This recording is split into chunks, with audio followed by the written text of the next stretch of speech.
reaching St. Lucia's only 100% digital television station, Hot 7 TV.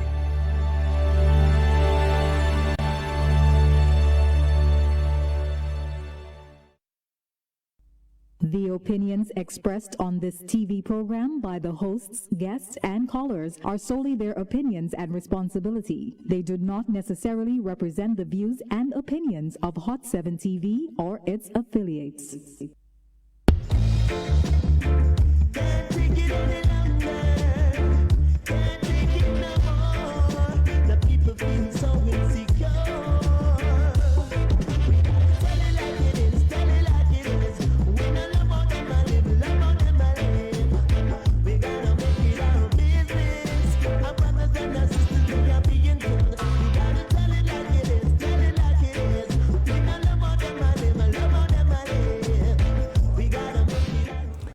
A special good evening to all our viewers and listeners, and welcome to this episode of Like It Is for today, the 26th of May, 2025.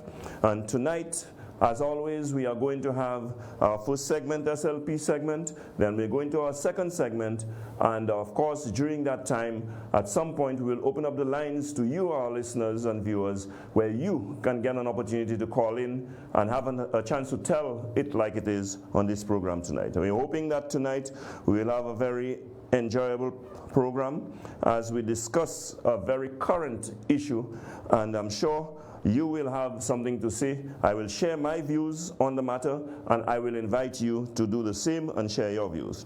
So here goes, ladies and gentlemen. We are starting with our first segment, the segment SLP, the segment on secrets, lies, and propaganda, the modus operandi of our government here in St. Lucia, the government of the St. Lucia Labour Party under the leadership of Philip J. Pierre.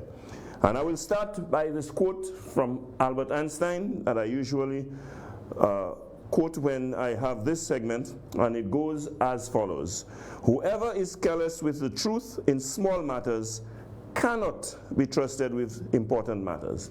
A quote by Albert Einstein that is very applicable to what passes for government here in St. Lucia.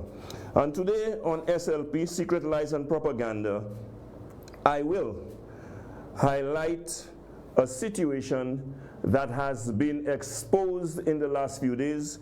And of course, we know that Dr. Anthony in the last few days announced his retirement from elective politics, and in so doing, exposed the Prime Minister of St. Lucia, the Prime Minister Philip J. Pierre, as being the liar that he has been and the liar that he is.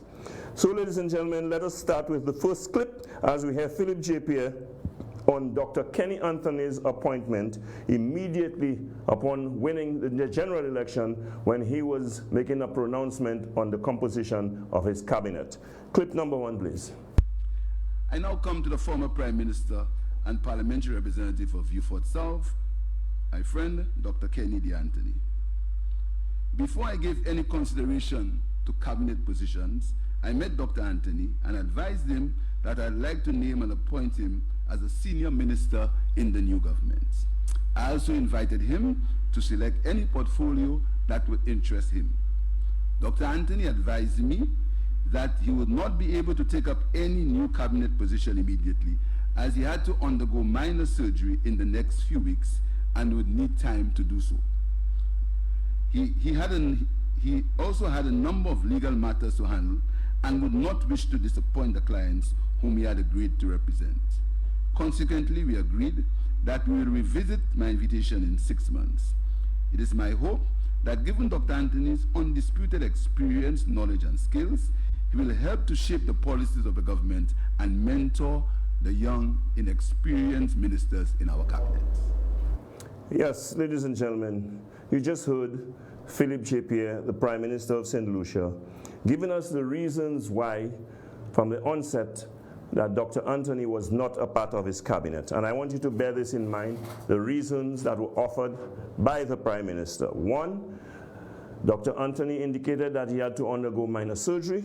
And number 2, he had some legal matters that were outstanding and that he had to deal with, before he could consider taking up a post, and so the agreement was that after 6 months they would revisit the invitation and determine, what position Dr. Anthony would be interested in the cabinet, and of course he would be appointed, as indicated by the Prime Minister, as a senior minister, and with the choice of a portfolio that he would decide. Now that, I want you to know, was the reason offered by the Prime Minister. Was it Wednesday last week? Dr. Anthony made a public announcement, and in so doing indicated the reason why he did not take up a cabinet position in the cabinet of Philip J. Pierre. Please play me clip number 2, where Dr. Anthony gave the reasons why he did not accept a cabinet position. I believe it would have been an unfair burden to our country to have had 2 former prime ministers in the cabinet along with its current prime minister, and the 2 former prime ministers would have been Stevenson King, myself, and the current prime minister, Philip J. Pierre. Why should we burden a country with that kind of membership simply because we were former prime ministers? Yes. Dr. Anthony did not want to burden the country with 2 former prime ministers. He thinks it would be unfair to burden the prime minister and the country with 2 former prime ministers. Let us hear as he goes further to explain, and he goes deeper into the reasons why he did not accept a cabinet post. Play one more clip from him, please.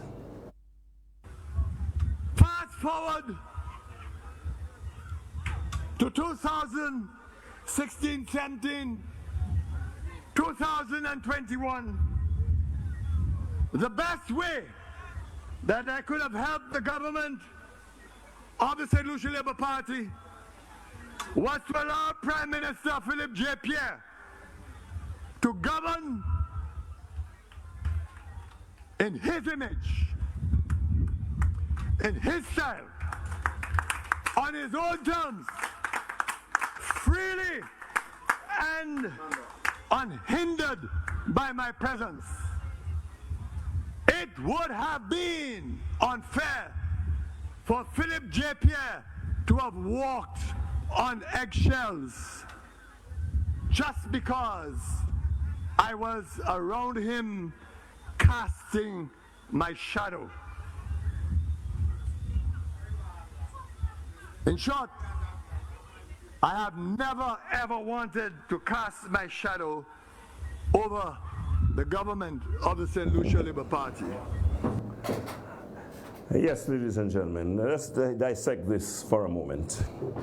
You heard a further reason why Dr. Anthony explained for not having accepted a cabinet position in Philip J. Pierre's cabinet. The next reason was that he did not want to cast a shadow over Philip J. Pierre.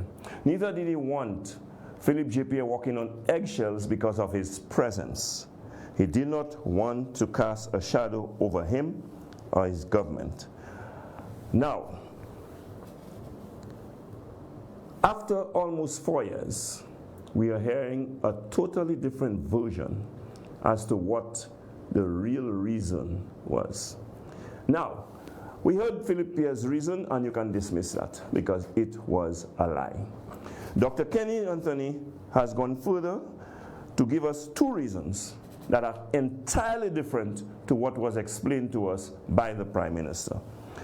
In addition to that, there are utterances, public utterances by Dr. Anthony in the past that has led to general public assumptions and speculation as to another reason why he did not want to be a part of Philip JP's cabinet. And we will dwell on this for a moment. First of all, I have said to you that the modus operandi of the St. Lucia Labour Party government, spearheaded by the Prime Minister, Philip JP, is to lie, to deceive, and to bluff. From the onset, Philip JP began to lie to the public of St. Lucia. And let us not forget, just as we are hearing now, the reasons why Dr. Anthony did not accept a cabinet position that are contrary to what we were told by Philip JP from the onset. And bear in mind, that is the official reason stated by the Prime Minister. Ladies and gentlemen, that is recorded in our Hansard. Okay, that is on record for posterity. That lie that was told to us, that was dealt to the entire population of St. Lucia, including people in the diaspora and the entire world who cared to listen and to find out what was going on. If students of politics are carrying out research, the first place one of the places that they would go to would be to the Parliament to find out why in 2021, Dr. Anthony, a former Prime Minister of and leader of the St. Lucia Labour Party, contested as an ordinary candidate, won his seat, but declined the offer for a cabinet position. The record would show that it is because he had minor surgery and he had legal matters that were outstanding, and that after he had dealt with that in 6 months, he would be invited to serve in the cabinet. Of course, almost 4 years on, we are finding out the real truth and finding out once again that we were deceived by the Prime Minister, Philip JP, and we were told a big fat lie. Now I can understand it may be a little embarrassing to admit that you would not want to be in Dr. Anthony's shadows. But when it comes to you, what is embarrassing about that? You served for decades in Dr. Anthony's shadows. You were his deputy, and a deputy who is a classic follower. You have never stood for anything. You have never taken a position on anything. And I've challenged you to tell me one position that you, Philip JP, has articulated, or any issue that you have stood up for. You were merely a follower. So in fact, you were in Dr. Anthony's shadows for years. Nothing new. In any case, not having Dr. Anthony in the cabinet only meant that instead of Dr. Anthony, you have been in Richard Frederick's shadows. And that is a matter of your own doing. You handpicked him, you brought him into your cabinet, and you are now walking in his shadows. Dr. Anthony did not want to cause you the discomfort of having to walk on eggshells. But with Richard Frederick, you are walking on eggshells. Because while your party, and I imagine now it's a different situation with Dr. Anthony Gunn, I'm assuming that it would probably be one of the biggest obstacles to Richard Frederick becoming an official member of the St. Lucia Labour Party. But with Dr. Anthony Gunn now, you, when questioned about Richard Frederick, you are walking on eggshells. You have made statements like, well, he's not a member of my party, he's not from the SLP, we didn't create Richard Frederick, and all of that kind of thing. However, when Richard Frederick does his outrageous, inappropriate, unprofessional behaviors, when you're questioned about it, you say you do not know.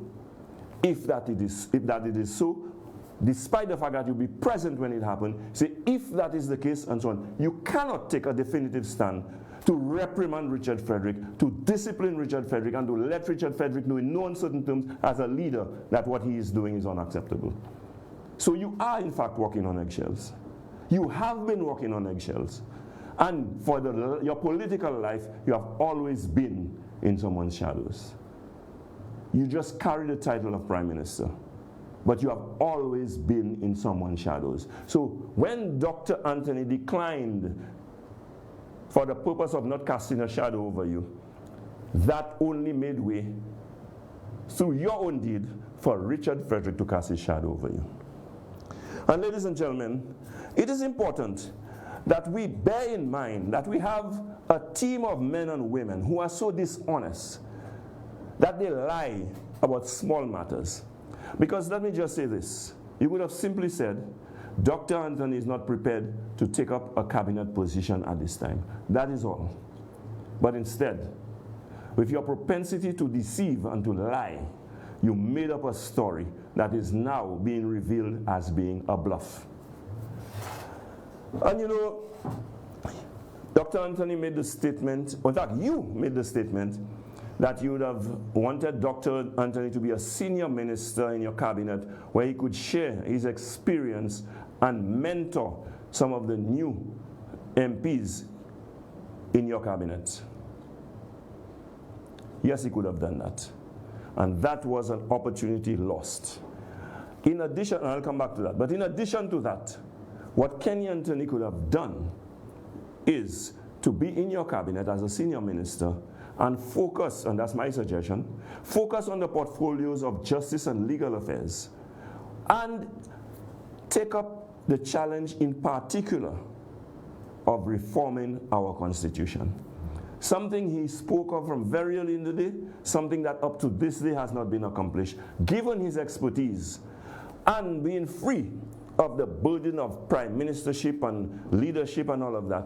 He could have focused on that, and St. Lucia could have been better off today, utilizing his expertise to ensure that we reform our Constitution for the benefit of St. Lucians. Another thing is the fact that he was not there to share his experience and to provide mentorship for your younger, more inexperienced cabinet colleagues. Guess what? Nature abhors a void. The void was in fact filled, and you know by whom. Again, by your hand-picked sidekick, Richard Frederick El Guapo.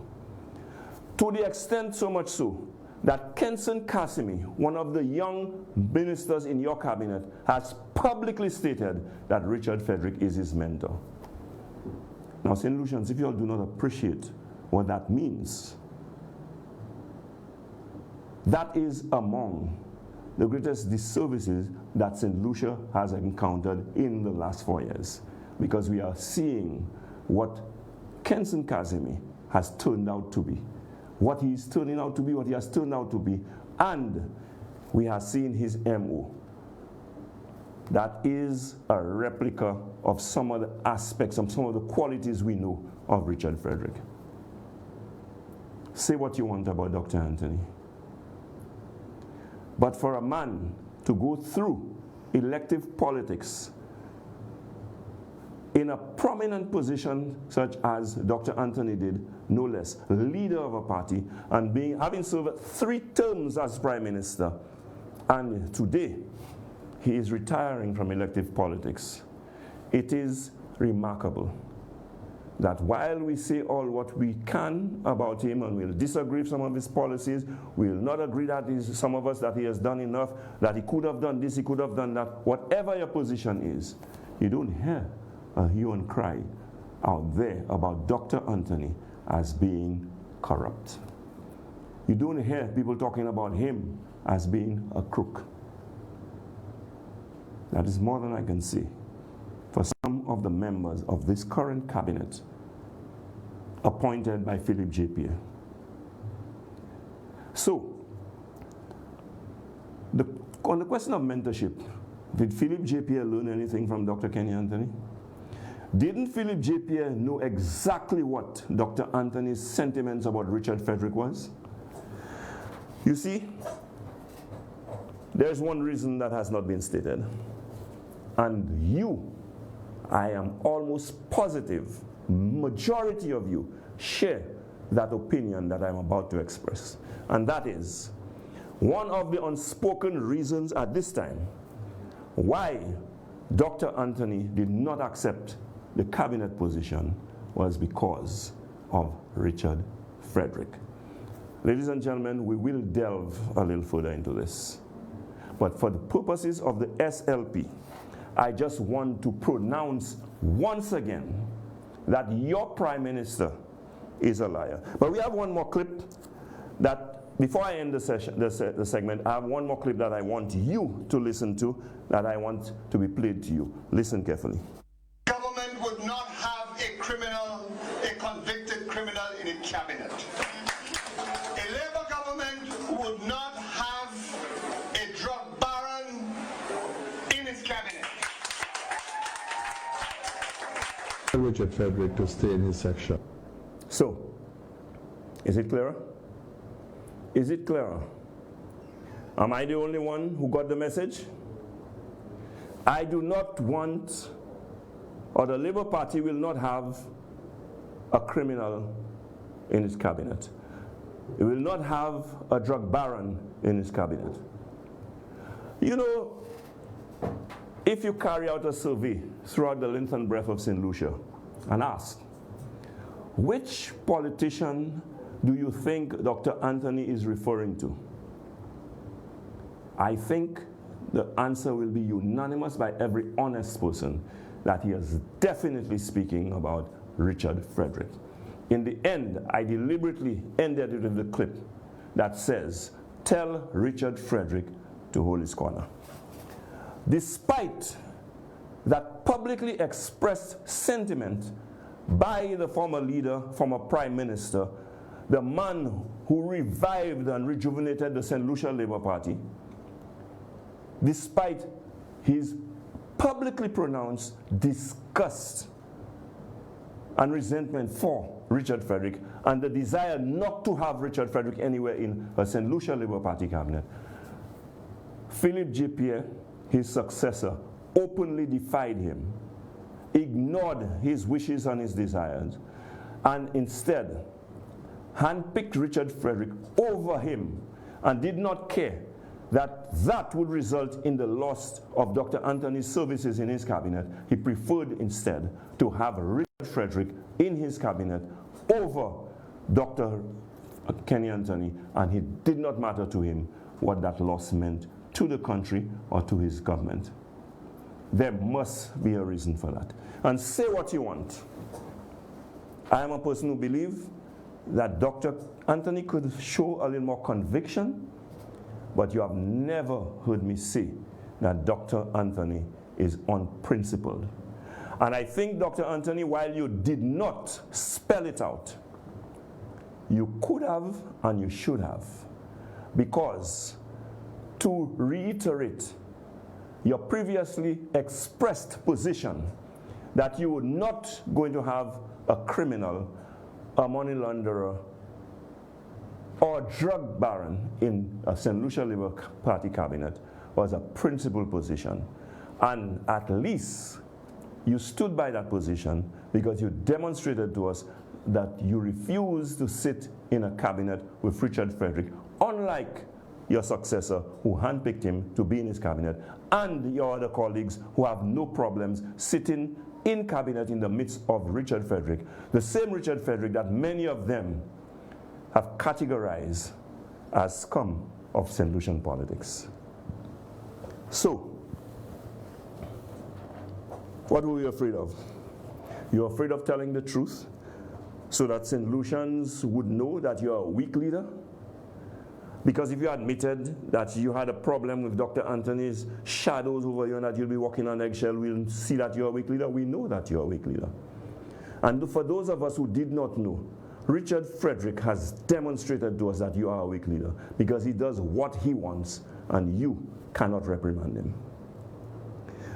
We know that, too, that you are lacking in confidence because even portfolios that you assign to yourself, when you are challenged on what it is that you're supposed to do, on what plans that you have, the best that you have come up with so far is that you are not a police when it comes to national security, and that it was your father who was a police. So I'm saying, St. Lucia, whether we realize it or not, and whether or not you are a fan or supporter of Dr. Anthony, you will admit that St. Lucia suffered a loss because we could have had the last 4 years, enjoying the services of Dr. Anthony, who I think still had something to offer, and he would have been well placed, not having been burdened with the prime ministership and leadership, to have brought his expertise to bear to deal, at least specifically, and that will be a suggestion of mine, with the issue of constitutional reform as Minister of Legal Affairs. But that is not a concern for the Prime Minister. That was not a priority for the Prime Minister. The Prime Minister's priority was to ensure that he had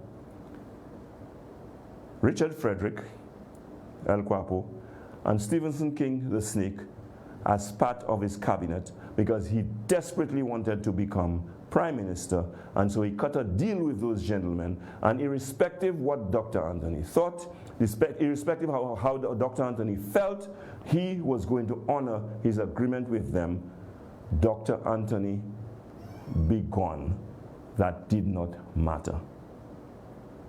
And so, ladies and gentlemen, the truth always comes to light. And even after 4 years, even if it took us almost 4 years, we are now seeing it crystal clear. I mean, it's no surprise to you, it's no news to you that the Prime Minister is a deceiver and a liar. But we know the real reason now. And Philip J. Pierre, you can hide it as long as you can.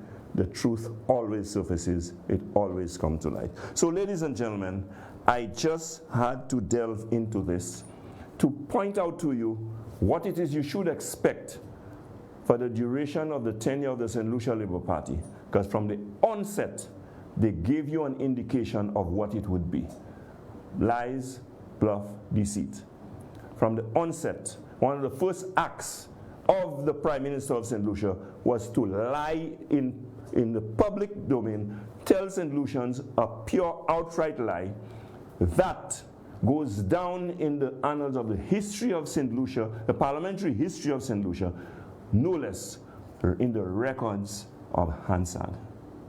Philip J. Pierre, you are on record misleading and deceiving not only the House, but the general populace of St. Lucia, and all those who listened to you on that occasion.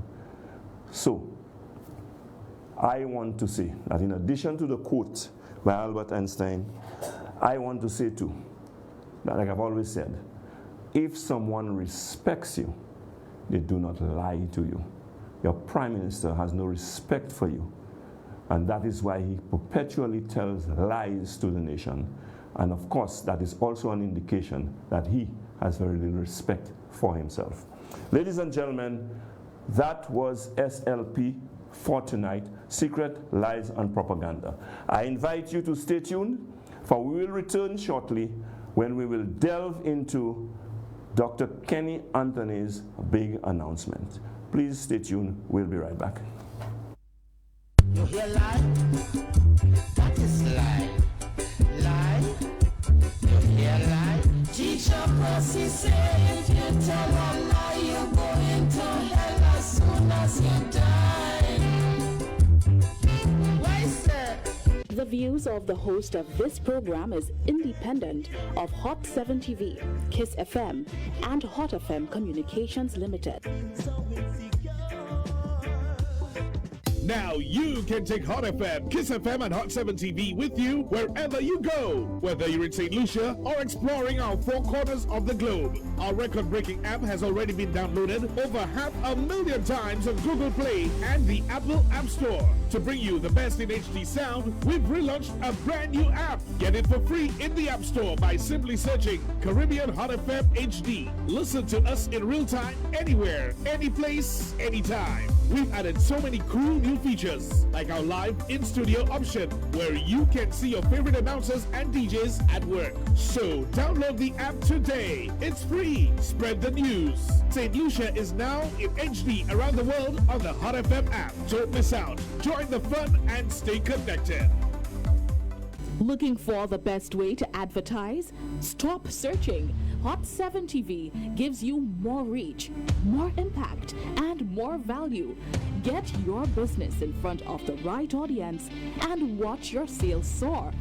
Don't miss out. Call 452-6040 today and take advantage of our exclusive advertising packages. Hot 7 TV, smart advertising for smart businesses.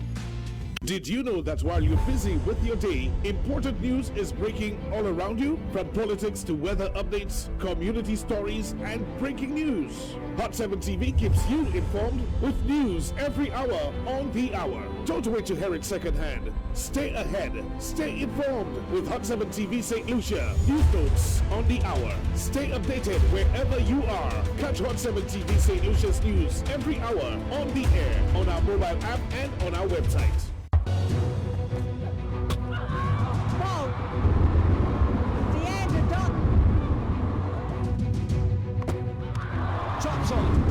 The feeds have gone nowhere, but the ball has found the woodwork.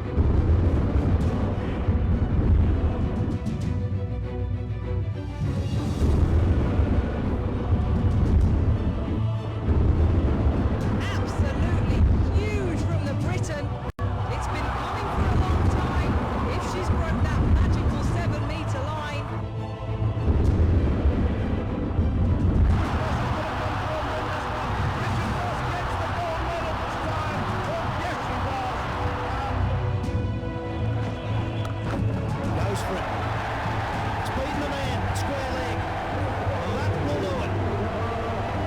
Scores of 200 or more for Brian Lara.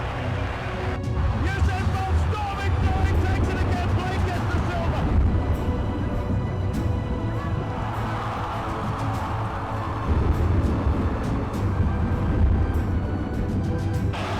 Play of the day for the Heat.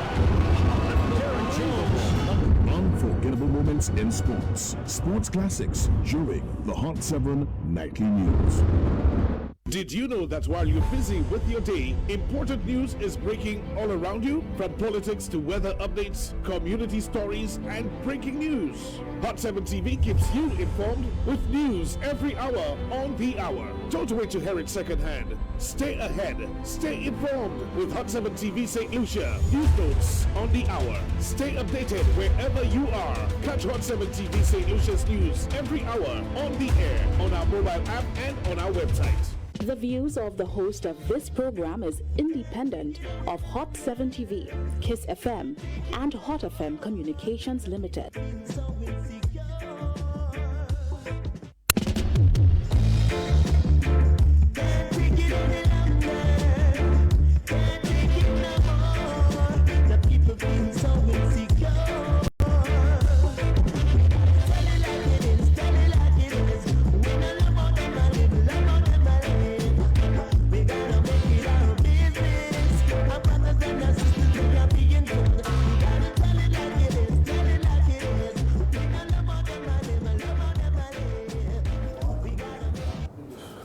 Welcome back, viewers and listeners. Thanks for staying tuned to Like It Is.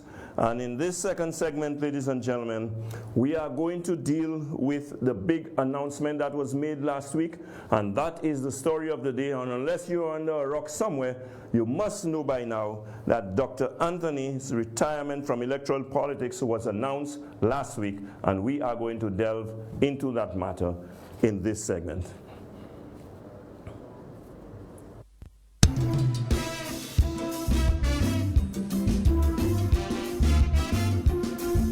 Good evening, ladies and gentlemen.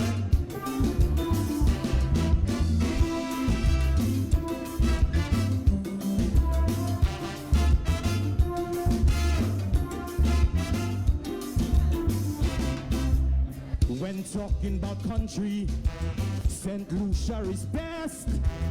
When talking about country, we differ from the rest. While most other countries have just one leader, we have two leaders in St. Lucia.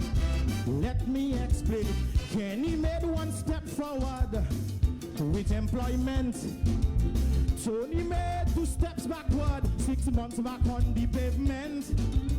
Can he remove the license fee to drive on the road? Tony raised the price of gas, which is a heavier load. Can he give minibuses special concession? Tony then raised the cost of their operation. We have 2 people running the country, just you look and see.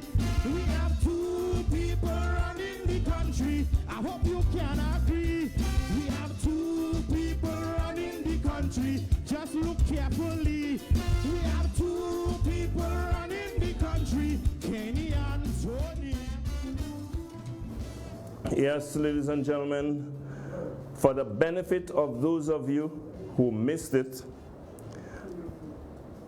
I would like to play a clip for you where you can hear for yourself, in his own words, Dr. Anthony's announcement of his retirement from elective politics. That I will no longer offer myself to be your candidate at the next general election.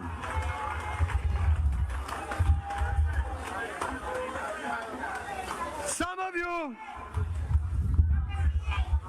of you will be sad and disappointed. Some will gladly see my back. Yes, ladies and gentlemen, the end of an era. Dr. Anthony has bowed out of elective politics. He has vowed to complete his term until the next general election is called. He's going to continue to be the parliamentary representative of Beaufort South. This big announcement has so many ramifications, so many implications for so many things that I think tonight's show will only scratch the surface as to the discussion, the wide-ranging discussion that can take place on that subject. I will not attempt to, nor promise that we can get any in-depth, conclusive, absolute clarity or assessment or analysis on that announcement, but it is an ongoing debate that will rage for a little while to come. But tonight, let's at least scratch the surface and look into what it meant. So Dr. Anthony's legacy we can touch on, but I do not think in one show or in one night or so soon after we're in a position to make any emphatic statement as to exactly what his legacy is. But while I give my opinion and I bring to you some of the facts, you will have your opportunity later to call in and to express your views on Dr. Anthony's tenure, on his announcement, and the implications of some of what was communicated, whether indirectly or directly. Now, first question I want to ask is, did Dr. Kenny Anthony bow out gracefully, or did he live with regrets? Fundamental question. Did he bow out gracefully, or did he live with regrets? He did not state whether or not he was bowing out gracefully or he was living with regrets, but we all heard him. We all can make our assessment of the things that were said, the things that were not said, the things that were done, the things that were not done, and we can arrive at our assumptions as to what exactly the situation is. Let us not forget that I just played you a clip earlier about Dr. Anthony's feelings and his sentiments about Richard Frederick, who he would prefer not to have been part of St. Lucian politics. You will remember when Richard Frederick entered politics, Dr. Anthony stated his feelings by saying that Richard was the worst thing to have happened to St. Lucian politics. Dr. Anthony clearly indicated, at least at the time he was leader, that he would not have a drug dealer, he would not have a money launderer, and he would not have a criminal in a St. Lucia Labour Party cabinet. Little did he know, because at the time At the time, he was admonishing Stephenson King, who was then Prime Minister, who had Richard Frederick in his cabinet. But little did he know that the very man he thought that was understudying him, his second in command, would ultimately embrace Richard, even though Richard was not a member of the St. Lucia Labour Party. Pip reached out and went for El Quapo, much to the chagrin, I'm sure, of Dr. Anthony. And he couldn't care less how Dr. Anthony felt. He couldn't care less if he had to do without Dr. Anthony for his term in office as Prime Minister. He preferred instead to hold on to his priority of having Richard Frederick El Quapo in his cabinet. So, would that cause Dr. Anthony much consternation? I am absolutely positive. Dr. Anthony did not say so, but they say, and I believe, that actions speak louder than words. There are several emphatic statements that were made, but not verbally. There were some major signals that were very clear, crystal clear, that were expressed even stronger than words could have, as to how exactly Dr. Anthony felt. I invite you to consider for a moment Dr. Anthony's guest list. At the last farewell, that is the time you think of all your close allies, your close friends, your loved ones, your confidants, and all the people who mean something to you. You want them there. And I said on Timothy's show, Newsmaker Live, when I was there, that I consider that farewell to be akin to, let's say, a funeral. And what do people do at funerals? I said that one of the things that people do is that they speak highly of the one who is gone. They do not stone them, bash them, abuse them normally. They bring them flowers and they speak highly of them. Why didn't Dr. Anthony bring his cabinet colleagues, well, he's not part of cabinet, but his parliamentary colleagues of the St. Lucia Labour Party to his farewell, to share in that moment with him, an historic moment of a man who has contributed for the last 28 years, irrespective of what you think of his contribution. He made a contribution to the development of this country, and he served his constituency for the 28 years and served this country as Prime Minister for almost 15 out of those 28 years, at least 3 terms. You would have thought among the people who know him best politically would be Philip J. Pierre. Philip J. Pierre started a little while before him in the elective politics, but was there throughout his journey, throughout the 28 years. And as a matter of fact, Philip J. Pierre is the other politician who shares something common with Dr. Anthony. That is, they have 28 unbroken years as parliamentarians representing their constituencies, and that they did together. Dr. Anthony was his leader for much of that time, and he has been the leader of the St. Lucia Labour Party, succeeding Dr. Anthony for the last 4 years. Why did Dr. Anthony not invite Philip J. Pierre and the rest of the cabinet, or if you want to put it this way, the members of parliament of the St. Lucia Labour Party? Why? Dr. Anthony, we know, because he'll tell me another set of people who tend to be, close at moments like this is your immediate family. But we know, by observing, that Dr. Anthony has not involved his immediate family in his politics. We have not seen them surface in any form or fashion in his politics. He has kept them away from the political limelight, from his political involvement. So it's understood that in the end he'll probably want to keep it that way. But explain to me, tell me why he did not want the St. Lucia Labour Party members of parliament like himself at his farewell. Neither did he want the hierarchy of the St. Lucia Labour Party at his retirement announcement. That is a major statement. If you ask me, to put it bluntly to you, that was a major middle finger statement. That is how I saw it.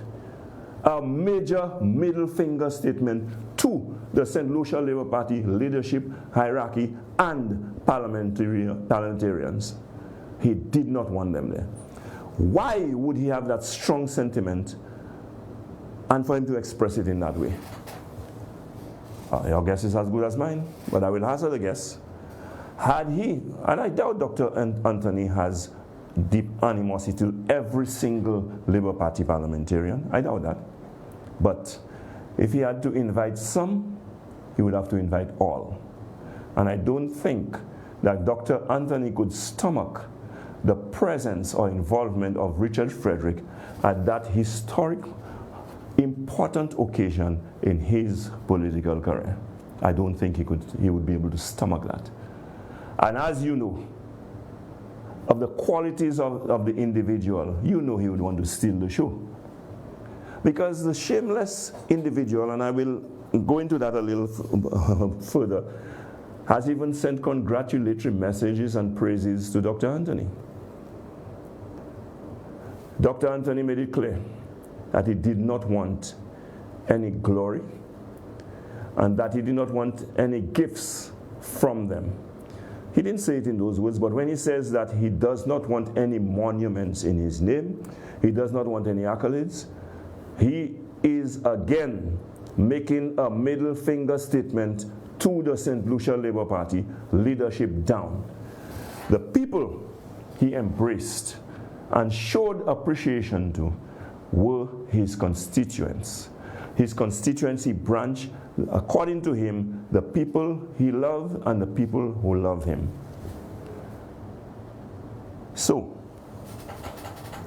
the refusal of gifts by way of acknowledgement or memorial was another big statement that was not verbal. Well, he verbalized this one, and that spoke loudly, that spoke in a manner that said a lot more than what he said.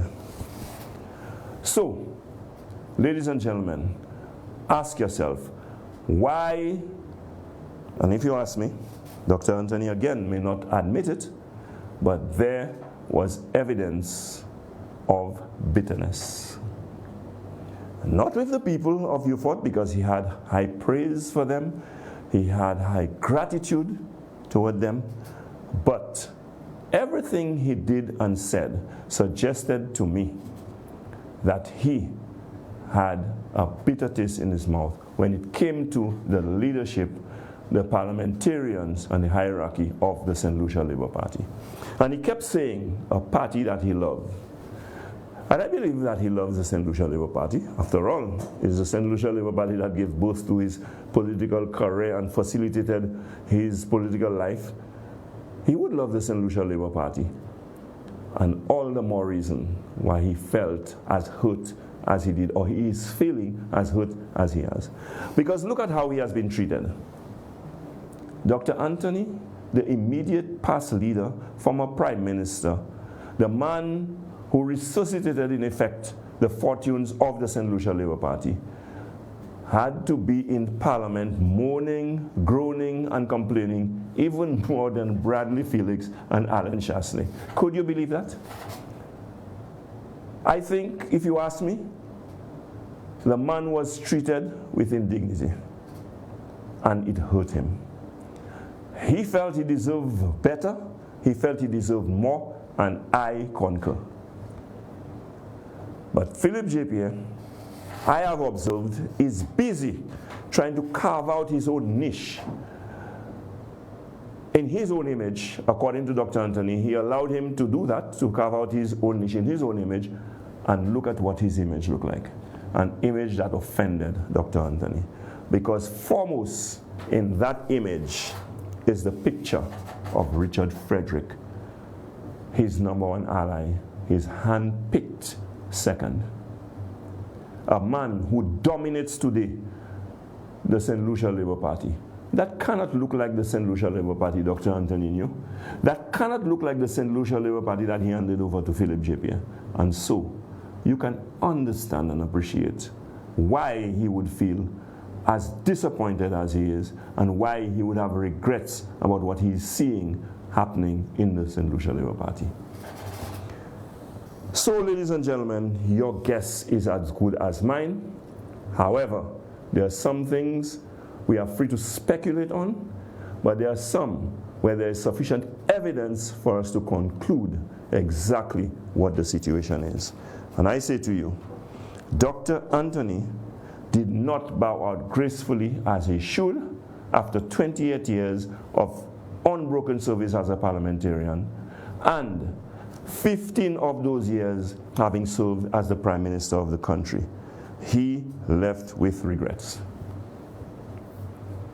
And I know that there were some veiled warnings. I will not go as far as to use a word as strong as threats, but there were some veiled warnings, or not so veiled warnings, to the St. Lucia Labour Party.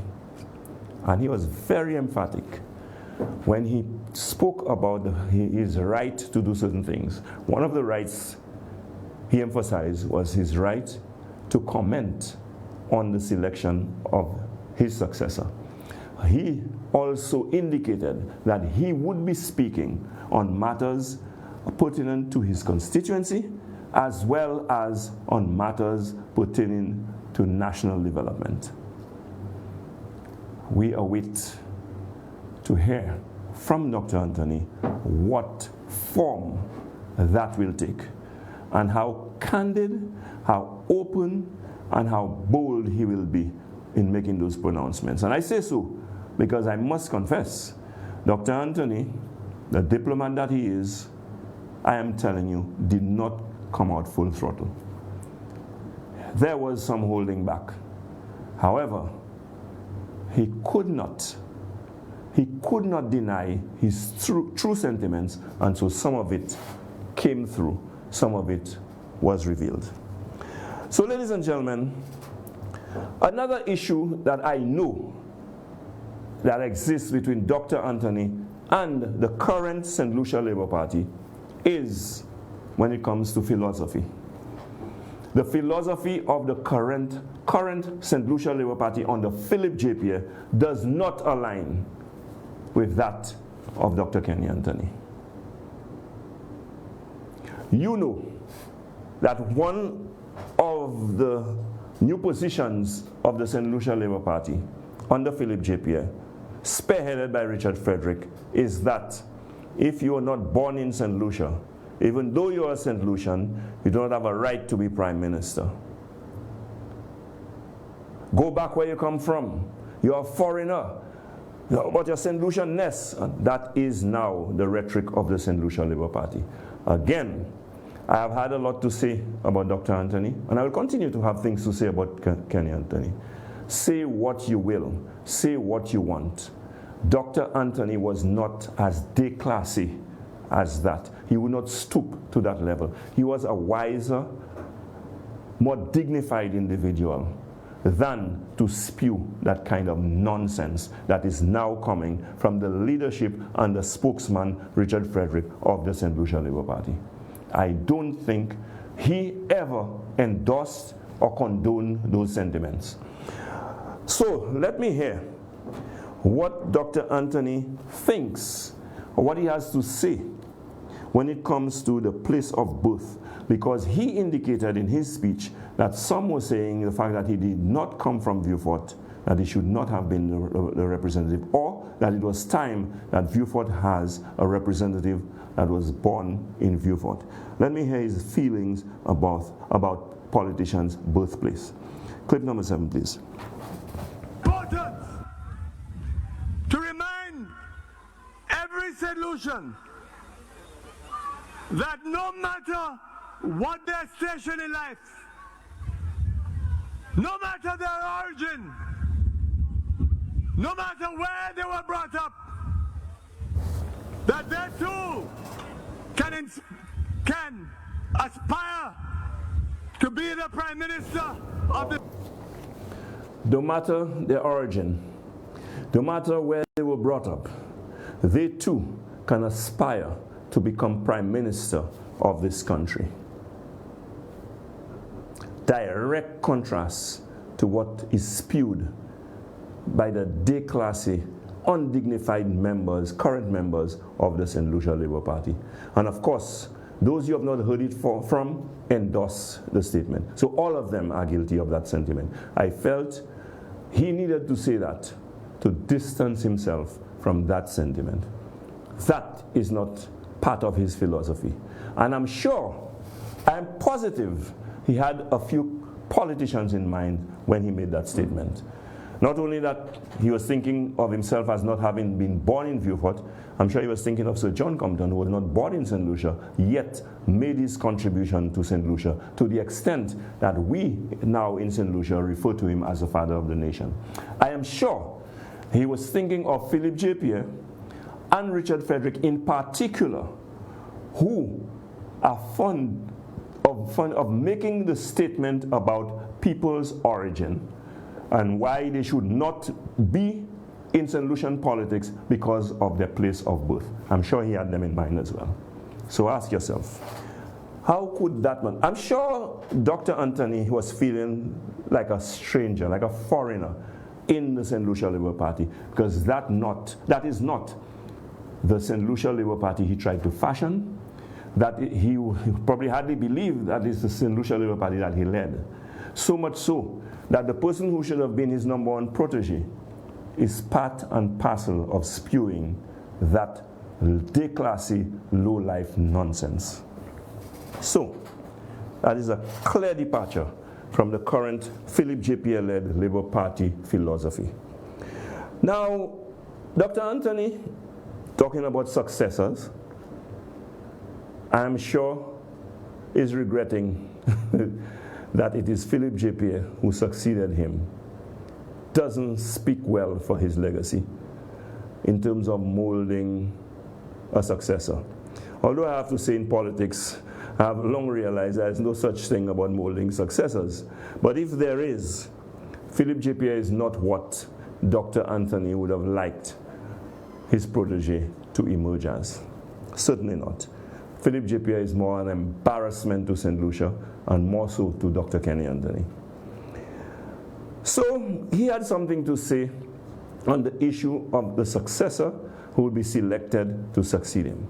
He indicated that there were 4 individuals, 4 candidates vying to become the candidate for the St. Lucia Labour Party to run in the next election for the Vieux-Fort South seat. And he named them. But let me allow you to listen in his own words as he called the names of the individuals who intend to succeed him and what he had to say about them. Please play the next clip for me. 4 individuals have expressed the desire to succeed me as the next candidate of the St. Lucia Labour Party. They are well known to you. Augustus Cadet, Trisha Arnold, Danny Butcher, and Kentry Frederick. Now, ladies and gentlemen, I deliberately played that clip. In his speech, Dr. Anthony indicated that he had no part to play in the selection and he wanted no part to play in the selection. That I didn't buy. He said he didn't have any favorite, or he has not expressed any favor or preference for anyone. But like I say to you, when you read between the lines, when you observe the signals, and when you pay close attention to the details, you get the answers to the questions you ask. I want to say this. It is widely speculated that Trisha Lionel is the St. Lucia Labour Party's candidate of choice. And Danny Butcher is Dr. Anthony's candidate of choice. I'm not claiming to have any intimate knowledge or involvement in Vieux-Fort South politics. I'm not on the ground there to know what's going on, but there are signals that I pick up that tells me what is going on. I am saying to you now, I believe that Danny Butcher is Dr. Anthony's candidate of choice. Let me just take a break to say to you that he also indicated that while he will not, the selection process, he will allow the St. Lucia Labour Party's process to churn out the next candidate. He reserves the right, and he could not have been more emphatic about that, he reserves the right to comment on the selection. And he reserves the right to say what he thinks about the selection. Now, you ask me why do I believe, I've heard the rumor, and why do I believe it? It is true. More than anyone else, Kenny Anthony's beloved people, Kenny Anthony's people who love him, Kenny Anthony's chosen people, the people who made the list to be at his farewell, at his retirement party, would have an insight, would have an inkling as to who it is that Dr. Anthony favors. I believe they would. Obviously, there would be among them who we trust. Obviously, Danny Butcher himself might have spoken to some people, and they would know. Why do I believe that that is so? I want to play the clip once again. But this time, I want you to pay attention to the crowd's reaction upon the mention of each of the names. Play that clip again for me one more time. 4 individuals have expressed the desire to succeed me as the next candidate of the St. Lucia Labour Party. They are well known to you. Augustus Cadet, Trisha Lionel, Danny Butcher, and Kentry Frederick. You heard for yourself. Augustus Cadet, no reaction. Trisha Lionel, you want to comment. Danny Butcher, yay! That sold the answer. So Dr. Anthony, never mind what you did not say. The people said it for you. I believe Danny Butcher is your candidate of choice. The question is, do you have the right? Should you be granted the privilege to determine or have a say as to who is your successor? That is a question for the people of Beaufort South and the St. Lucia Labour Party to answer. Now, ladies and gentlemen, going further, Dr. Anthony talked about himself and talked about what kind of politician he was and gave an indication of the qualities of a politician. I want to listen for a moment as to what it is he had to say as far as that is concerned. Next clip, please. But I hope I will continue to be an example of a politician who demonstrated that place of birth and upbringing are not impediments, that what matters are commitment, dedication, truth, love, and respect. Okay, ladies and gentlemen, Dr. Anthony was saying to you he hoped that, he served as an example to other politicians, those coming, and he told you what the qualities were that they should look to. If you ask me, he was not describing some of the politicians that are in the cabinet of Philip J. Pierre. We know for a fact that he made certain comments about some of the qualities that he didn't say who, but we know who he's referring to when he talked about that politicians being despicable and dishonest and all of that. But there is a little article that I came across that I want to share with you, and I'm going to read from it. When you say something is at your disposal, now why am I reading that to you? We are going back to the individual that Philip J. Pierre handpicked and gave priority over Dr. Kenny Anthony. And I'm sure that was a hurtful development for Dr. Kenny Anthony, a very difficult pill for him to swallow. So, Richard Frederick, the opportunist that he is, the declassy individual that he is, the low life that he is, if shamelessness had a face, it would look something like Richard Frederick. Because there is a man who wants nothing to do with you. And even during the last campaign, some people are posting pictures of Richard putting his hand around Kenny's neck and so on to show as if, well, people look at body language. That's something I do. Kenny Anthony wanted no part of it. But again, being a gentleman, being polite, he didn't want to just put the man in his place publicly. So he endured it. If you observe him carefully, it was painful for him. But the shameless Richard Frederick, who has a domineering nature and character, would impose himself shamelessly in many situations on many people. You have to be strong to resist the likes of Richard Frederick. When he cannot dominate you, he tries to intimidate you. And so, I know for a fact that Dr. Anthony prefers not to have anything to do with Richard Frederick, unlike the other members of the St. Lucia Labour Party, and unlike Philip J. Pierre, who embraces him and clings on to him for dear life because he believes Richard Frederick is his savior. Richard Frederick came out, like I told you, he's shameless, and said, well, congratulated Dr. Anthony, called him a great leader, and said that with hindsight, Dr. Anthony is a great leader, and so on. Now, someone made a comment about that shameless act on the part of Richard Frederick. When he said he now have hindsight at his disposal. I don't know, again, this is a guy who just uses words arbitrarily without, seriously, okay. But that's what he said, let's deal with that. He has hindsight at his disposal. So when you say something is at your disposal, it means you are now able to use that something. It is at your disposal, it is available, you are now able to use it.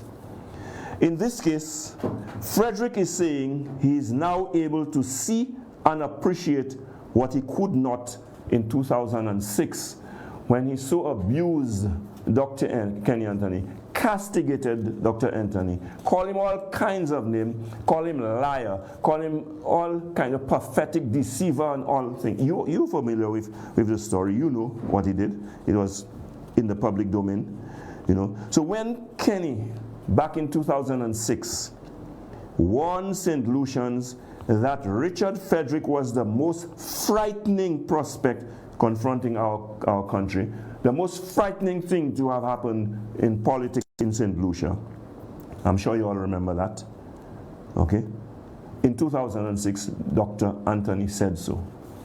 So if on hindsight, Richard is agreeing that Kenny was a great leader, I would have advised to you, Richard, the great leader that Kenny is, it would be advisable that you take his advice. And you are now admitting that he, in fact, was not what you called him. We did not believe him then, but you have proven him right since. You are the most frightening thing to have happened in St. Lucian politics. And so, Kenny was suggesting that you should not be a part of St. Lucian politics. Do his legacy a favor. Get out of the way. Bow out. Get out of St. Lucian politics. And let Kenny depart in peace. That is my advice to you. But we St. Lucians, including us in the United Workers' Party, initially did not listen. We believed Frederick when he said that Kenny was a pathological liar. That's one of the ways he described Kenny. We believed him when he said so. That's in the early days, before we had an opportunity to see Richard unfold and to find out exactly who he was and what he was made of. But now we all know that Kenny was in fact right about Richard Frederick. We know that he was right because Frederick himself is now confessing to us in his own words that in hindsight he sees Kenny as a great leader. But my question is, why stop there? Why won't Frederick do now what the great leader told him to do in 2006? Why not? That is, that you should not be in St. Lucian politics. Frederick, El Guapo, Richard, we the people call on you to do the right thing and do it now. Get out of the country's politics. And while we wish Dr. Anthony farewell, we're going to wish you good riddance. Get out. Dr. Anthony was in fact right. And I will have things to say about his legacy, but that aspect of his legacy, I will tell you, is intact.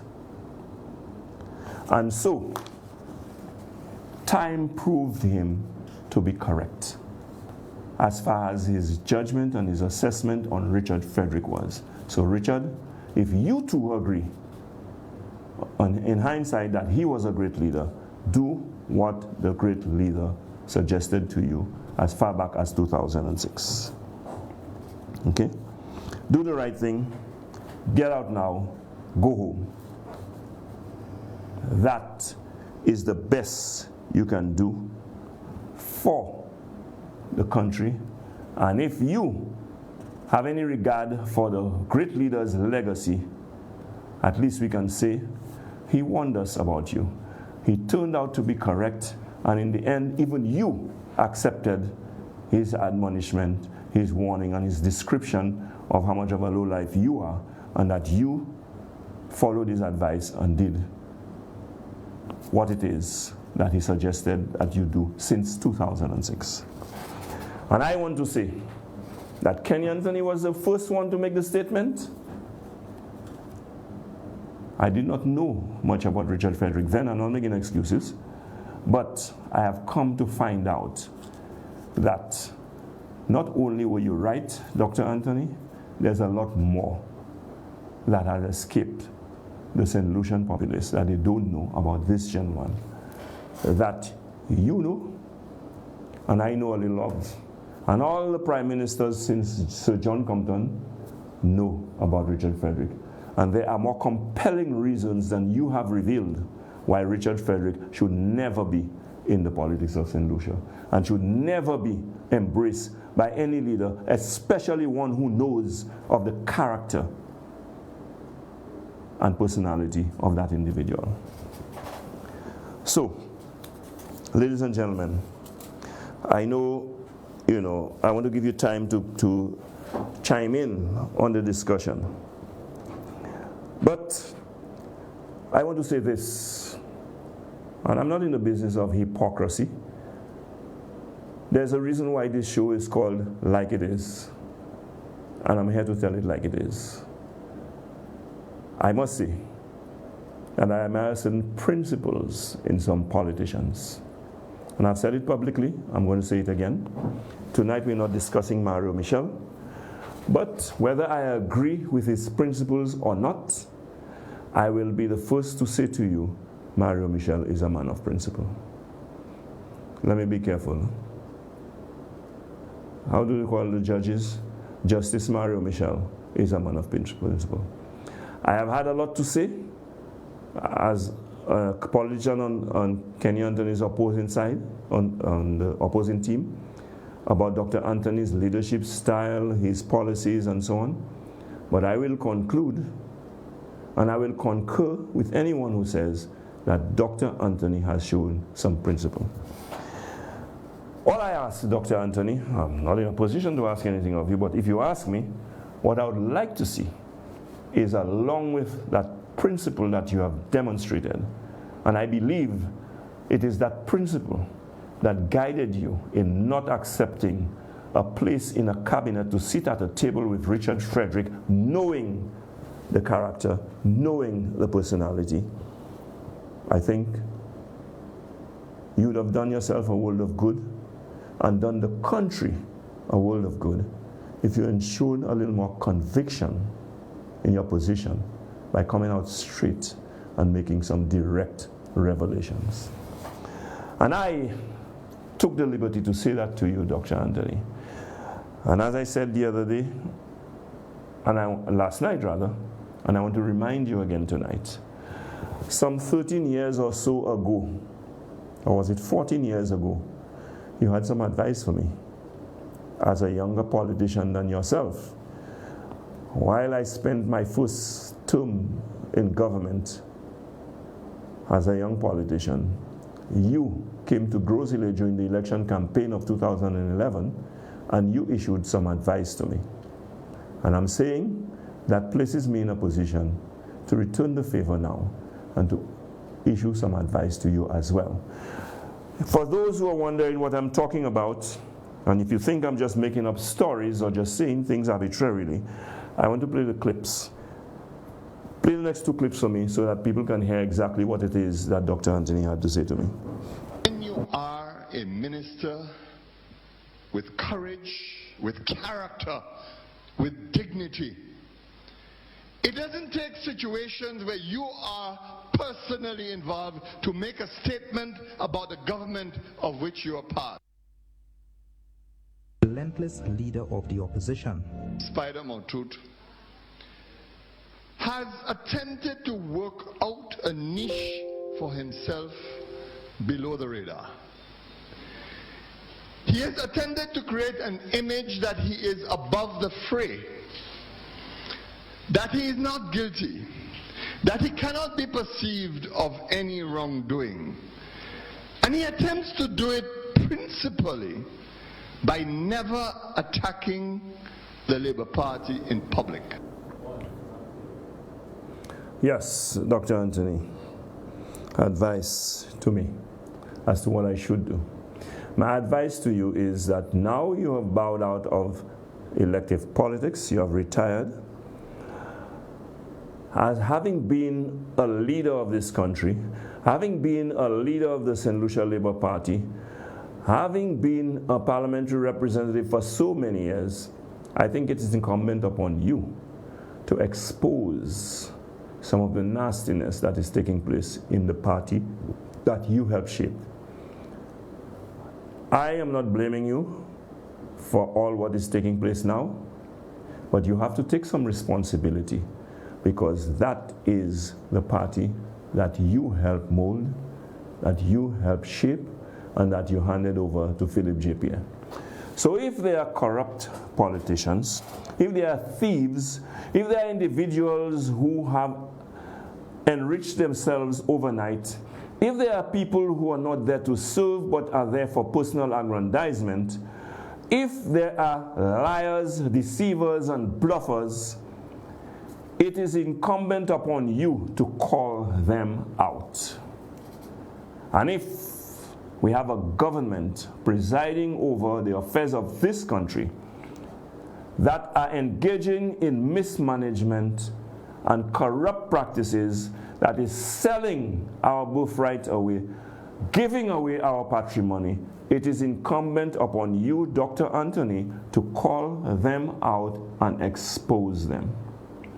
If not, just like you suggested, you would be an accomplice, and history will judge you as being no different to them, despite the fact that you have tried to distance yourself away from them. You must make it clear, you must be emphatic, you must be definitive about it.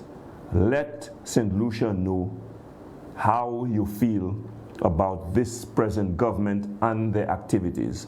You owe it to us. You can be a part of writing the wrong that is taking place now. That will do a world of good to your legacy. And that is advice coming from Lenard Spider Montoute, the politician that you once had advice to give to. And so, practice what you preach. That will go a long way in enhancing your legacy. Ladies and gentlemen, I think it's about time that I invite you to have your say on the topic of discussion for tonight. There is a lot more to be discussed on the issue, but let's take it in bite sizes. We cannot possibly exhaust the discussion in one show. As I said, the debate will be ongoing, the analysis continues, and there will be a lot more to be said. So I would like to open up the lines to my viewers and listeners. The telephone number, our landline, is 4500-777. Once again, 4500-777. And of course, our WhatsApp is 284-3499. Again, the WhatsApp number, 284-3499. I invite you now, ladies and gentlemen, listeners and viewers, to call in to Like It Is. You have an opportunity to express your views and tell it like it is. Now, I ask that, look, politicians are people who make big sacrifices, who put themselves on the line, and so on. Now, we know that politicians are our favorite whipping boys. I'm not inviting abuses. You can call in and share your views about Dr. Kenny Anthony's legacy and what you think about his recent announcement. But let's do so respectfully, and let's exercise some courtesy in the process. So, I am now inviting callers. I have now opened the line. You have an opportunity. It is your turn to call in and tell it like it is. I have expressed my views. It's your chance now to express yours. Do we have any callers as yet? Okay. So, ladies and gentlemen, what we know now, and I'm going to speculate now, Dr. Kenny Anthony's departure from the landscape of elective politics in Vieux Fort South has thrown the Vieux Fort South seat wide open. It is for the St. Lucia Labour Party to determine who is the preferred candidate, and it is for us to wait and see how that will pan out. To date, I can tell you that the United Workers' Party has declared the candidate of choice for the United Workers' Party to contest the Vieux Fort South seat, and it is, as we know, Leander Johannes Paul, better known to many as Lady Lee. She will be the candidate for the United Workers' Party. Do we have a caller online? Yes. Okay, we have a caller, a WhatsApp call. Caller, good evening. Welcome to Like It Is. Please go ahead and make your contribution. Tell it like it is. Good evening, Spider. Yes, sir. Wow. Okay, just a moment, caller. Just a moment. I just want my technicians to know that I'm hearing a lot of noise. I'm not hearing the caller clearly. Okay, caller, go ahead, please. Good evening, Spider. Yeah, Spider, I want to tell you, based on what you said, in your opening statement, and what Dr. Kenny Anthony said, is that if Dr. Anthony was in the cabinet with all the theft that is going on with ministers of government, because as far as we can see, Spider, we see a minister of government in less than 4 years. He's very rich, buying properties all over the place. We see another minister of government. He have a ministry, and the amount of money that is alleged that is missing to the country. I don't believe Dr. Anthony will sit in a government and these kind of things will go around him and not saying anything. So I strongly believe that Dr. Anthony deliberately did not take any ministry because of the clip that he played. He will not sit with a drug baron, neither a money launderer, and he's testifying on Richard Frederick's stay in the section. Okay? So I am saying that Dr. Anthony, in spite of what people can say and people will say, that he could have done a lot more for St. Lucia and the people of St. Lucia, yes, all of us in agreement with that. But one thing you right is that Dr. Anthony, you can never point your fingers. Anybody can put fingers on Dr. Anthony and say, Dr. Anthony was a thief, or Dr. Anthony squandered money, or the public, anything as to what is happening right now. Okay, and caller, I want to say that in St. Lucian politics, after 28 years, that's a remarkable achievement. Spider, which all of us agree with that. For instance, Spider, I asked that question once. What is the size of a Judas plot of land in the middle of town? Well, it doesn't look that big to me, but the price tag on it is very big, $14.5 million. Okay. Now, what is the size of the land at Banners Bay? And does Ajudale land have any sea view? And Banners Bay, they have a sea view. And normally, sea views are much more expensive than a land that doesn't have any sea view. So why the land in the middle of town is costing $14.5 million and the land with the sea view in the ports costing $2.7 million? That's the question I wish somebody would answer for me, please. But anyway, Spider, I wish that you have a great program, great show, program, sorry, and I believe that everything you say about Dr. Anthony and even what you say about you, Spider, shows that even Dr. Anthony had a lot of respect for you. Okay? Especially what he said about you. But I wish that, as you rightly said, that Dr. Anthony will come out and say what we have to say concerning these kind of men that are leading St. Lucia right now.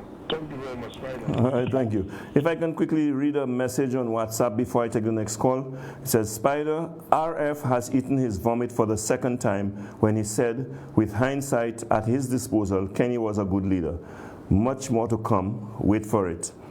Well, I've told you before, the person who sent the message, I've told you before, that he is not only eating his vomit, he is a man who is full of BS and he eats the S in BS.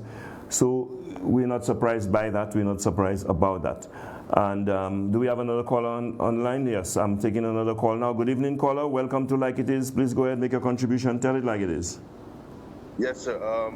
The quality a little bad, but I was still sending my message across, Spider. And tonight I will not really speak on Kenny's legacy, but what I realize that is happening within the St. Lucia Labour Party camp, and I hope Shazi is listening. Now, there is a split happening in that camp there, Spider. And let me tell you the people that is a part of the Richard Frederick faction and the Philip J. faction. The Richard Frederick faction is made up of Stevenson King, the guy for what's his name? That's from Catry Southeast. What's it? Southeast, that is Joachim Henry? Joachim Henry, yeah. Baby, the guy that going against Dominic there, Wayne Girard, and a few others. And the Philip JP faction, you don't know who it makes up of Ernest Hilaire, Sean Edwards, and those different guys. And the reason why I'm telling you that is because I was already seeing that we was observing the signs a long time ago, and it will manifest itself even into something bigger, Spider. Now, I don't want to be no guru or any prophet or anything like that. But when you watch the stacks, remember Baby said his role model was Richard Frederick. The guy from Castries East, that was the way for Richard Frederick when he said he was going to do the condos. We know about Stevenson King already, and Wayne Girard, and okay. Now, I'm showing you something about Stevenson King. Remember when Stevenson King was under Alan Shatner's stewardship for Ministry of Agriculture, and you know, all those guys was having problems with him. You as well, for fixing up the roads, the delays, and everything. You remember those patterns? Yes. Have you not seen those same patterns happening under Philip J. Pierre? Yeah. So my thing to me right now is that Stevenson King is doing Philip J. Pierre that on purpose to make Philip J. Pierre look bad across the island. But did you notice Jeremy Street, the entire road was paved recently? Well, Richard gets his way, whether it's in the Labour Party or Stevenson King, Richard gets his way. Richard Frederick is in control of that St. Lucia Labour Party, and there's no question of that. So that is what I'm telling you. So what is happening there? Stevenson King is doing that because he knows he is working for Richard Frederick. Now, in return, the people of the country will give Philip J. Pierre a bad report because of the roads. 5 years, people not eating roads, you know the stories and what's happening. But meanwhile, nobody not watching it even deeper to watch what Stevenson King is doing. Now, people like yourself probably are. There's a saying that what goes around comes around. They say, well, you know, a leopard never loses its spots. So Stevenson King will be Stevenson King. The snake that he is, I mean, what? Do you think he's not going to bite them too? What was Richard Frederick's main goal, of course, to become Prime Minister of St. Lucia. Now, I just want St. Lucians to realize this. Why, before I go, my brother, because I'll keep it short. I just want St. Lucia to realize this. Imagine Richard Frederick as Prime Minister of St. Lucia, my brother. A man that disrespects women, a man that is a narcissistic, the man disrespect women on the highest level, disrespect men, kicking people's vehicles, raising guns and all kind of things that you can think about. And that is the only thing I give Kenny Anthony credit for, was trying his best to keep Richard Frederick out of office. And sadly, Richard Frederick is in his camp, and there's a great split between the PGP faction and the Richard Frederick faction. Thank you, my brother. Thank you for your contribution. And you know what escaped a lot of people that didn't escape me was that Philip J. Pierre got rid of all the so-called intellectuals of the guru intellectuals of the St. Lucia Labour Party. And I talk of Dr. Anthony, I talk of Jimmy Fletcher, and all of them. He had no time for them, nothing to do with them. Take note of that. That is very instructive, because I don't think he believes that those guys would stand for what is taking place right now, so he did not want them in his midst, he did not want them around. Do we have any caller online? Yes, we have a caller. Caller, good evening. Welcome to Like It Is. Go ahead and make your contribution. Tell it like it is.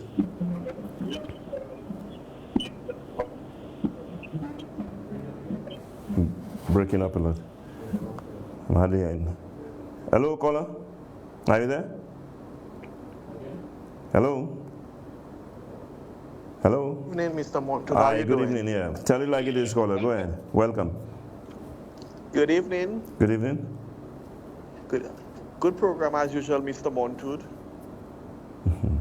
Thank you very much. I just want to say a quick comments into so far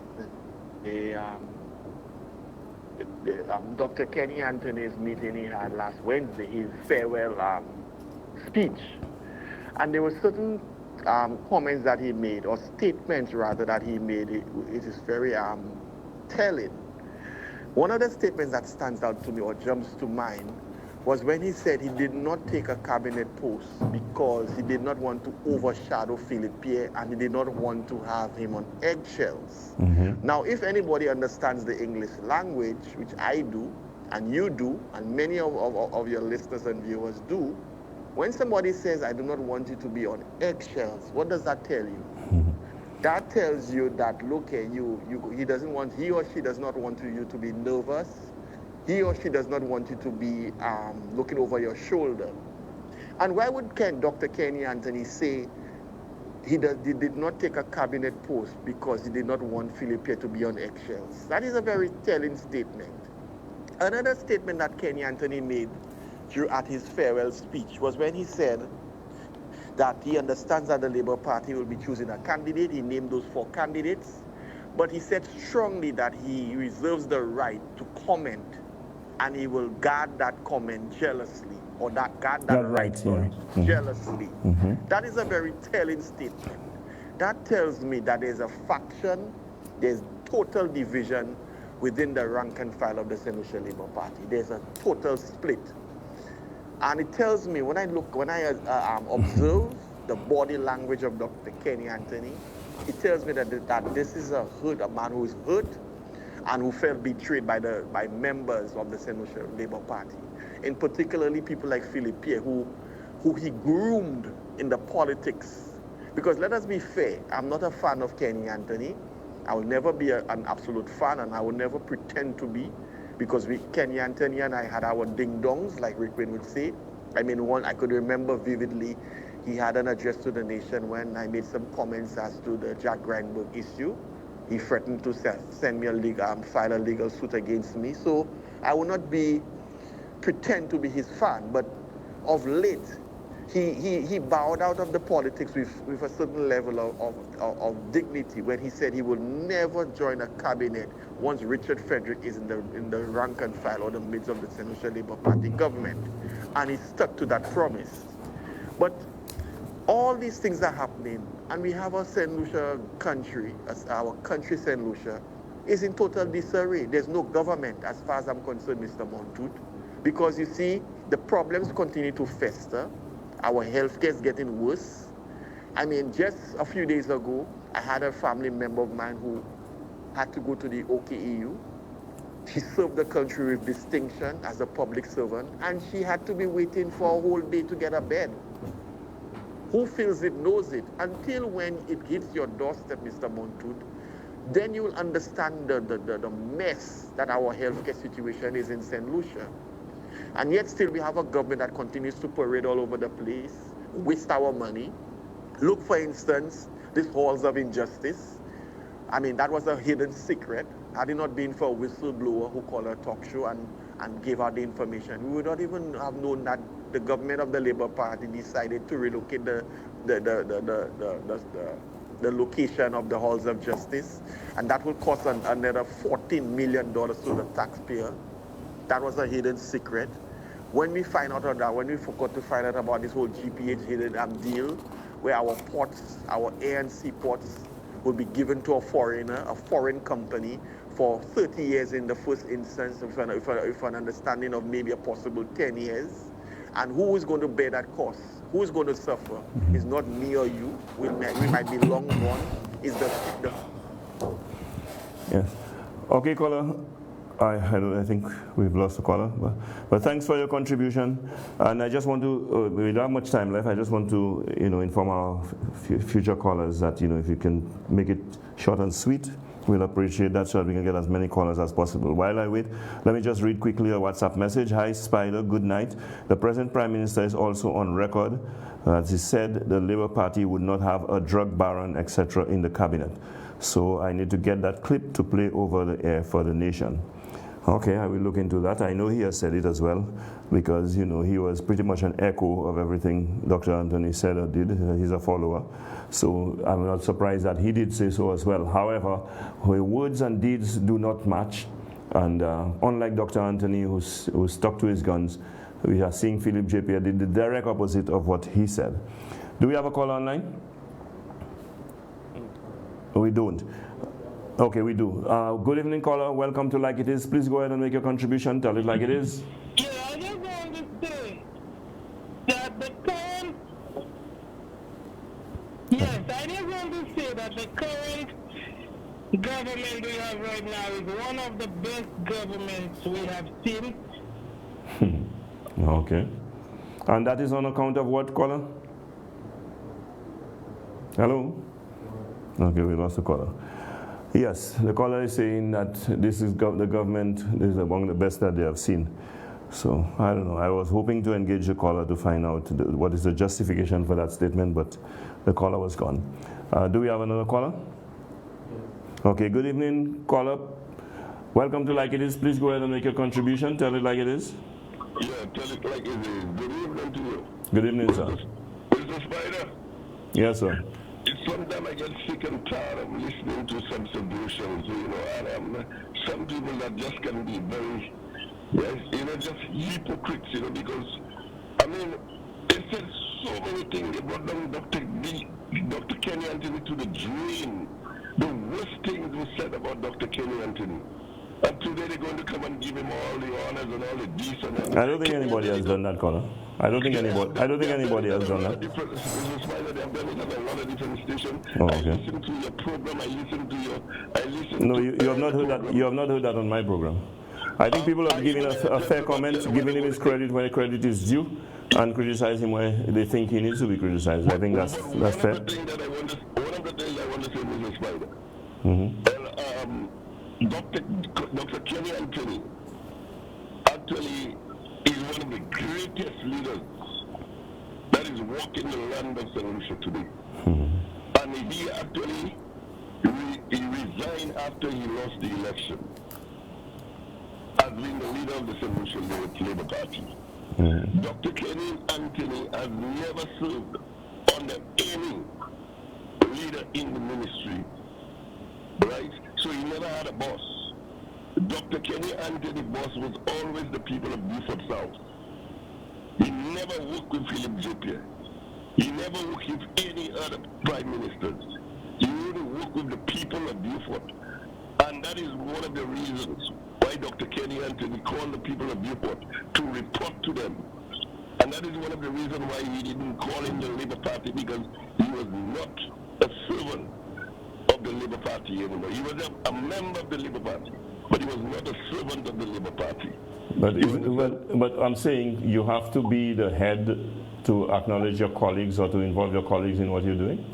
Yeah, but he could do it afterwards, but he called his people first. No, he didn't call them first. No, hold on. Put it like it is, caller. He didn't call them first. He only called them. No, when he called them, and then maybe he's going to do what he's going to do after. But for now, he called them. And this is one of the best thing he did, because he was the... Well, we can only go by what we know. We only can... That in fact, the hierarchy of the Labour Party was rebuffed at his farewell, at his retirement party.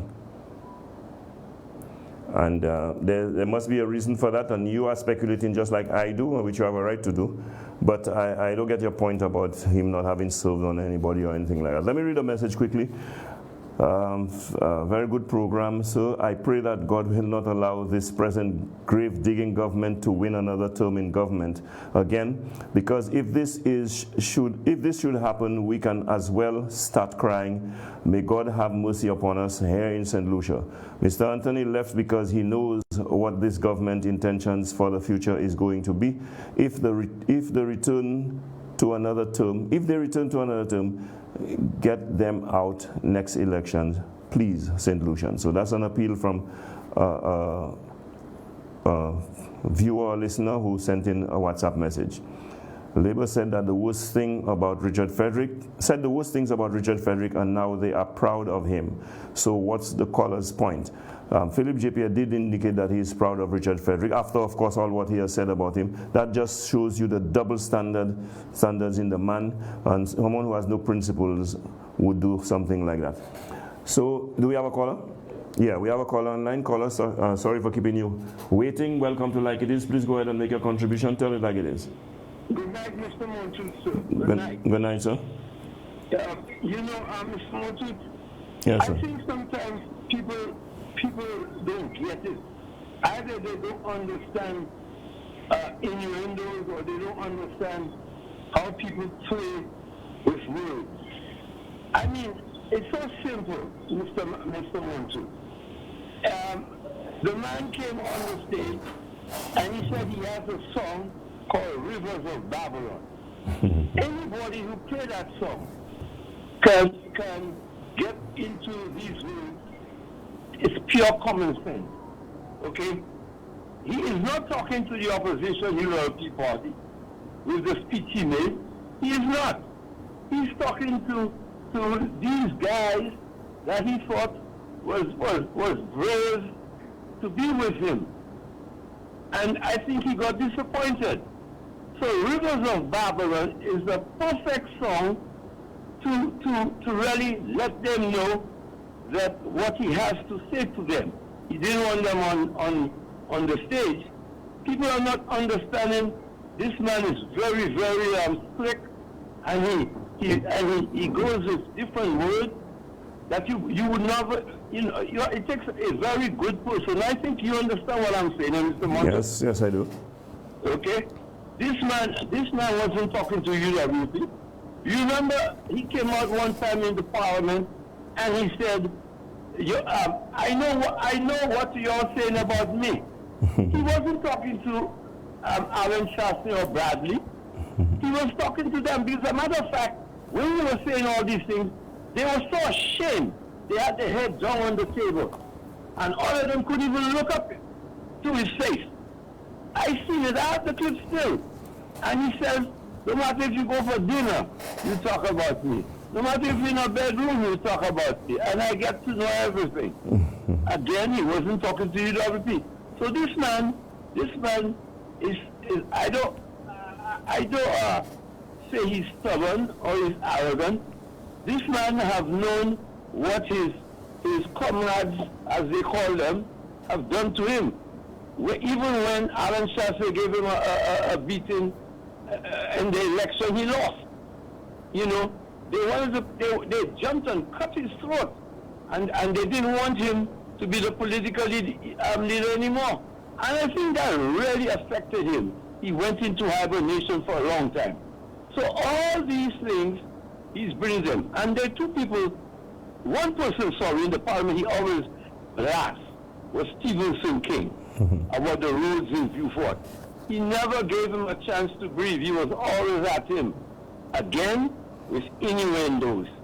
So people in St. Lucia, it's time they get ready with their mindset and use their cranium to understand that Kenny Anthony in that speech was not talking to the Flambeau and opposition party. Okay, Mr. All right. Okay, thank you very much, caller. Thanks for your contribution.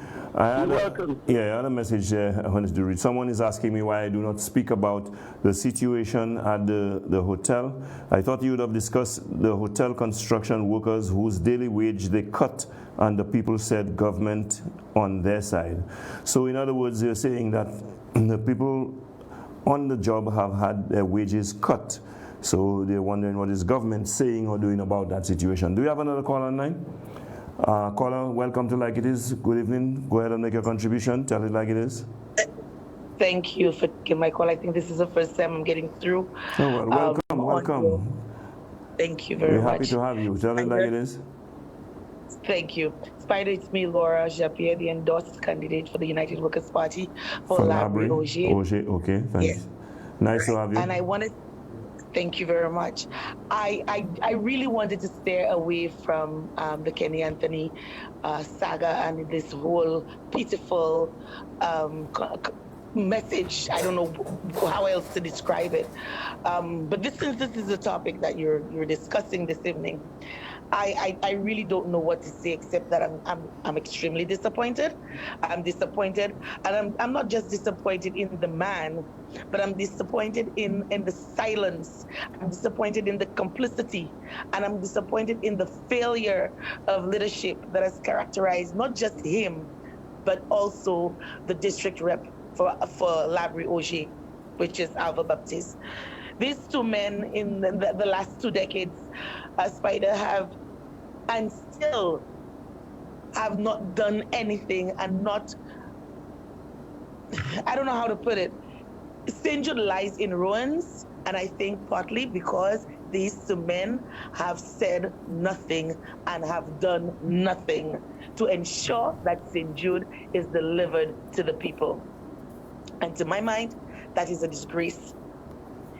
You know, Spider, St. Jude, a lot of the times, constituencies fight for bragging rights, right?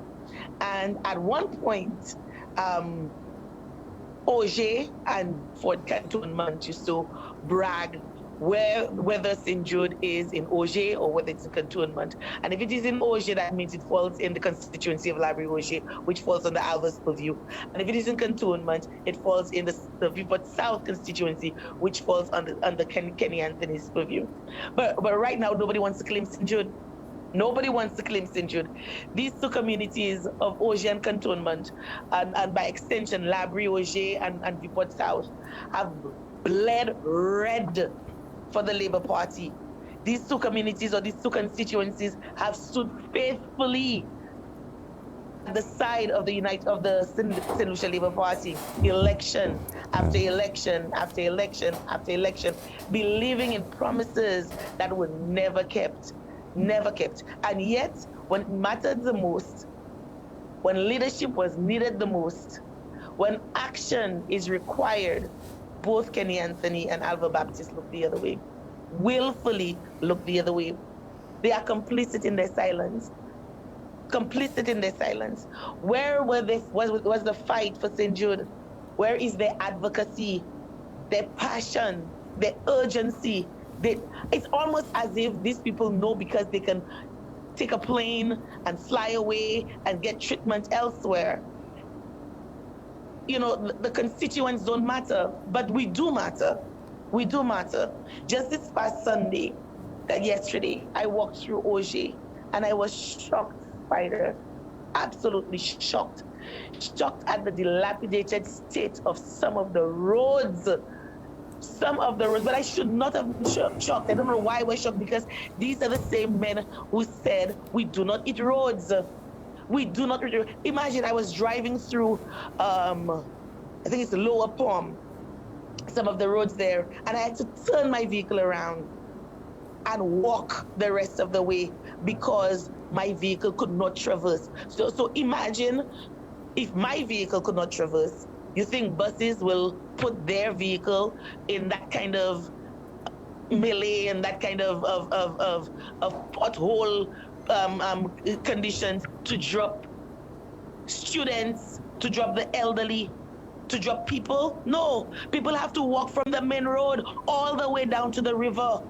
You know, they have to walk. And what if nighttime takes you on the road? There's no lights. You have to walk in that darkness. You understand? It's really appalling. It's really appalling. But okay, more than that, but one more thing, Spider, I just want to talk about the housing, and I think one of these days you're gonna have to invite me to your show so we can talk about the condition. I'll be happy to do so, caller, but we don't have much time left, and so I want to get as many callers as I can. But before I thank you for your contribution. But before I take the next caller, I see a very interesting WhatsApp message there that I'm compelled to read. Someone has posted a song. Oh my God! Yeah, someone has posted a song, and it is said that everyone is talking about the closing song of Kenny D. Anthony, but the words of his opening song by Kenny Rogers are just as telling. And we know the closing song was by the Rivers of Babylon. But here is an excerpt from the opening song by Kenny Rogers, and it says, "The more you refuse to hear my voice, the louder I will sing. You hide behind walls of Jericho, your lies will come tumbling. Deny my place and time, you squander wealth that's mine. Something inside so strong, I know that I can make it, though you're doing me wrong, so wrong." That is an excerpt of the opening song for Kenny Anthony's retirement announcement, and of course we know what the other song was, which we will hear for a little later. How much time do we have? Do we have time to take another call? Yeah, we're going to take one last call before we close. Caller, please go ahead and make... Well, okay, we don't have one right now. I have a WhatsApp message I want to read. Hope you didn't misunderstand. Healer did defend the bosses after they told the workers from $180 to $100 daily. Investors said they were not concerned about the strike. DBS News. So we have one last caller, and caller, please make it brief because we are running out of time. Go ahead and make your contribution. Welcome to Like It Is. Tell it like it is, please. Good evening. How are you doing? I'm fine, thank you. Great show as usual. Thank you very much. Spider, I will go somewhere all St. Lucians are afraid to go with Kenny Anthony. They are speaking, but they are not saying it as it is, but I will say it like it is tonight. That's the whole idea on this program. Let me tell you something about Kenny Anthony.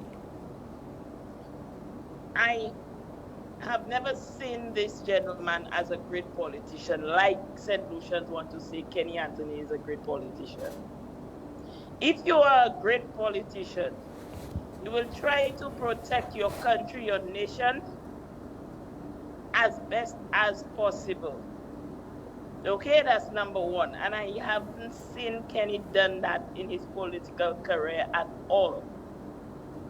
Kenny Anthony, in the eyes of the Labour Party supporters, especially the hierarchy, they saw Kenny Anthony as greater than Sir John Compton.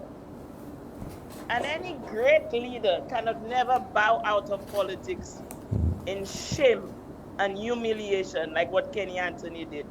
The entire Caribbean, the world is watching, and that's how a great politician left the political arena. Sir John Compton was great in the eyes of God.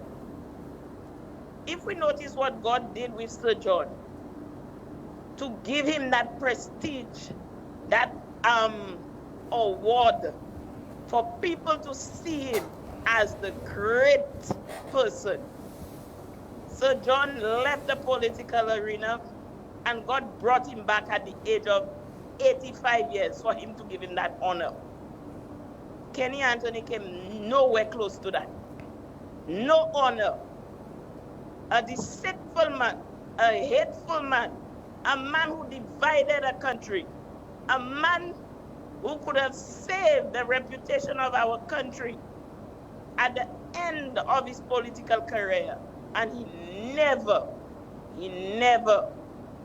took the chance to do that. He went down, for me, with his boots in the political hall of shame. That's what he did. He left our country in the hands of persons he described to a nation as money launderers, right? Criminals, drug traffickers. Kenny Anthony left our country in the hands of these people, the future of St. Lucia. And he said nothing to the people. And he is great. What is great about that? But God will use him in the upcoming election to do August, we have to wind up. We're running out of time. What he never did in his life, he has to do it by the grace of God. All right. That's all I have to tell him tonight. I will come back for him. Have a good night. Thank you very much. Thanks for your contribution. And now we have to close, ladies and gentlemen. But before we close, let me just make one quick announcement. On Saturday, the Southern Sisters, that is the candidate for Labrie Auger, Laura Jean-Pierre Noel, and the candidate for Vieux-Fort South, Joanna Espol, Lady Lee, are having a big event, a community night on Saturday coming. That is at Debbie's Place. So please make your way there, find yourself there, and have a good time while you support a worthy cause. Ladies and gentlemen, I have come to the end of the program. I want to thank all of you who listened tonight, all of you who are viewing, all of you who have made your contribution. I hope you were enlightened and that you benefited something, at least from the elucidation that you got from this program. But before I end, let me just say that Dr. Kenny Anthony, that was the topic tonight, Dr. Kenny Anthony's departure from elective politics. Dr. Kenny Anthony was in fact a part of a Labour Party cabinet between 79 and 82. He returned in 97 and had an unbroken tenure for another 28 years as an MP. 15 years of these were as the leader and the Prime Minister of this country. Let me just say that it is very interesting and very strange to me that Dr. Anthony, after such a long association with the St. Lucia Labour Party, has finally found himself in a strange land. Of course, I will end my program with his chosen song, by the rivers of Babylon. Ladies and gentlemen, have a good night. But, you know, have a good night. I think my technicians were communicating a message to me. Oh no. Okay, I will end with that song by the rivers of Babylon, we don't have the song? Barbara, you have it queued? No? Okay, unfortunately, we do not have that song queued, but you will recall that his chosen song was By the Rivers of Babylon, and of course, that in itself is another message that was communicated loudly in song, not through his own voice, but we certainly can gather a lot out of that chosen song. Ladies and gentlemen, I want to thank you once again. Have a good night. Thanks for listening, and join us again next Monday. And I also invite you to join my colleague Nancy Charles on Meet the Opposition on Thursday from 9 until 11. Thank you for joining us. Thank you for listening. Have a good night.